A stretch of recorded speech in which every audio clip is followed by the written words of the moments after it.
might even do this first. The just have a discussion about sort of how the teams are shaking up. But I thought it gave us a really nice sort of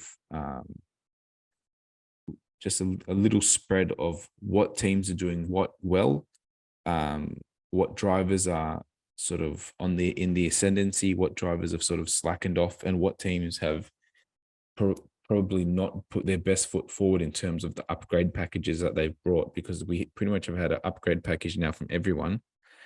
And with the latest one from McLaren, Williams have brought a really efficient one as well.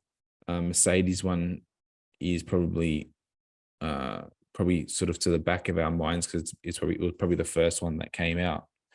But if you think about where the season was what we were thinking when the season began to where we are now, I think the idea that everyone has about like who the best team is, what the pecking order is, has probably shifted massively.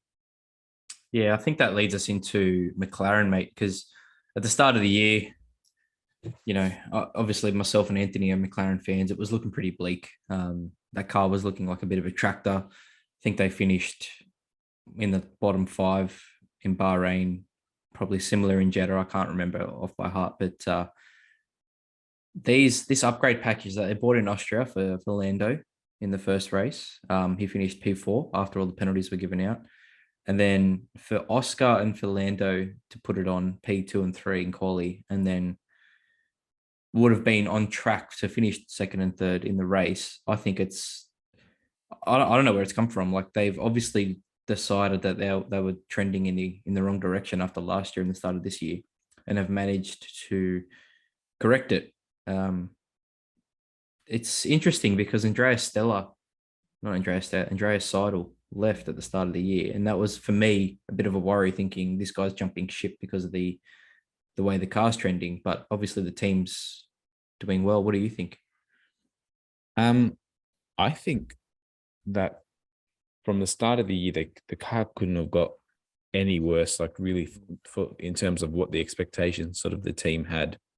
They came to testing and they were really underwhelming, and I was giving them a lot of shit about it, and I think it was rightly deserved as well. Like, I'm not going to take that back. Like, I think for where they want to be and where they were at that time, I think it was just like for the size of team they are, and for the sort of the expectations and the investment that's gone into that team, I think it was just really underwhelming, for a team of that magnitude.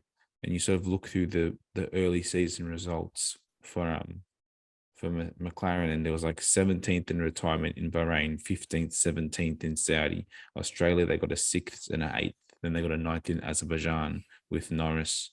But then they had a 9th, 10th in Monaco. And then the next points came last week at last race at Austria. And then they've had this amazing result this weekend. But I think the biggest shift has been in all those other results. Yeah, they were sort of nipping at sort of the back end of the 10 until the last 2 races. But in terms of like the complete performance of practice sessions and qualifying, they look like a team that, knows sort of what they're going about. They don't look lost in the wilderness. The team has confidence. The drivers have got their swagger back. And then a weekend like this, sort of out of nowhere, but then you've got 2 cars with the upgraded packages, and for both the drivers, and to sort of replicate the same performance on like I was saying, a track that you can't hide on Silverstone. It's a track where you need straight speed and you need aero, and they definitely have both of those in spades. I think it's for McLaren fans, for the team in general, and I think even the fact that it was a British Grand Prix and it's a very proud British team, this is really what they need. It's like a massive shot in the arm.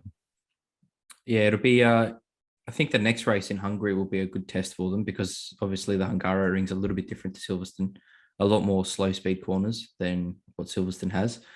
But even Lewis, when he was on the soft tires at the end there in the second after the safety car, and Lando was on the hards, Lewis couldn't really pull away from Piastri, which was, I have a thing I want to say about Oscar in a second, but Lando was able to keep Lewis behind him on hard tires when Lewis had softs. And Lewis said on the radio, I can't keep up with them through the high-speed corners like Maggots and Beckett's and Cops and all that. So I think that's an indictment of what they've done. They've obviously been pretty critical on themselves, as we've all been on them, and they've managed to turn that car around. And I haven't seen a team make this much of a correction in a season, let alone 10 races in a long time. What have you? I can't think of. It's not even a season. It's like one upgrade package. It is. It's probably the most efficient upgrade package I've ever seen. 100%. The step that we could be, and I'm not going to say this as of definitely now, because I think I want to see them at Hungaroring slightly. If they can perform like this next race, I will say this car has vaulted from probably 5th or 6th in sort of where they were at the start of the season, probably even worse, probably 7th. Yeah. And this could be the second best car going into the second half of the season. Like it really could be that sort of drastic of a jump. And although I don't know if they can really make inroads into Ferrari and Aston Martin and Mercedes, if it is the upgrade in terms of the constructors. Yeah, well, I suppose there is still half a season to go, and those teams have sort of got ahead in that half a season. And by rights, if one of the if they're making the gains, and there's going to be a team who's missing out on the points. But like this could be a jump from like nearly cellar dwellers to second best car on the grid. It is such an efficient package. They've bolted so much air on, like efficient air onto that car without dragging it out, like without making it draggy. And this is without the wind tunnel that was going to save all their problem, like sort of fix all their problems as well. I was just going to say, like you think back to the start of the season, they were slow on the straights, they were slow in the high speed corners, they were slow in the low speed corners, medium, they were just slow. And now, like Max with DRS, it took him 3 laps to pass Lando. And we know how powerful the DRS is on that Red Bull. Like, I didn't foresee this coming because of their performance. I didn't realize if all they needed to do was put some chrome paint on the car and it would fix all their problems. It's such a cheap and inefficient way to get so much better. What a livery, but it's so wise. I never had that wisdom to understand that was a problem. No, but keep that livery for the rest of the year. That is a beautiful livery. 100%. Oscar. This guy, you give the man a car that actually works, and he's straight on the pace, mate. The average qualifying distance, and Lando's 9-1 up, and you'd expect that in his rookie season, and that's fine. But it's the qualifying difference. It's 2.5 tenths, I believe, averaged out over the whole season. And when you think Lando's been in that car since 2019, I think. Well, he's been at McLaren since 2019. That is an amazing result for a rookie in his first season, considering he didn't come up through that team. He was at Alpine, which is a whole nother story in itself at the moment. But for him to be so on the pace, and what did he? I think he qualified 0.5 tenth behind Lando this weekend or whatever it was. Amazing. I don't know the specifics. But it was like they both set great qualifying laps. And I will say as well, just about qualifying, I've never sort of heard the roar that Lando got when he went to provisional pole from the crowd at any race. I think I've never like really taken notice of it until whatever it was on Saturday night. What a awesome like couple seconds that was, just to see the crowd go insane. So good. But especially even for Oscar, his race pace was just as quick as Lando. He was quicker at the start, I think. He was definitely quicker at the start, and then he sort of got told to fly in formation, which I have nothing against that as well. Like I think that is the smartest thing for them to do. And then even like on race pace, he pitted first. He got he got the undercut yield, and the safety car sort of did him dirty. And I've heard a lot of people say, but what if like the safety car? I'm like, listen, It is like what it is.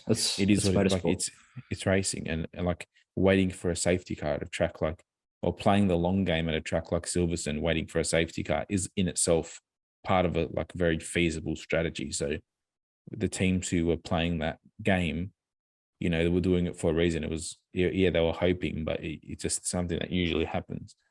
But then again, for both those cars to sort of be on those harder tires at the end of the race, and this is the drivers and the cars as well, for them to be on the non-optimal tires and to really be able to sort of lean on it to defend.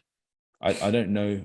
I don't know if like really they were the wrong tires to be on, because what we saw at the end of those stints with all the drivers who had taken those softs, when they like George was able to sort of run those softs really long, but he was sort of driving very not conservatively, but very measured, knowing that he had to stretch the length of them.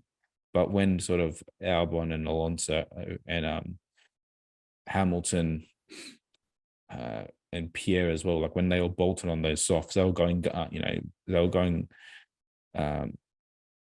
hard. Like they weren't messing about. They were trying to make those overtakes, and they sort of just lasted that length of the race.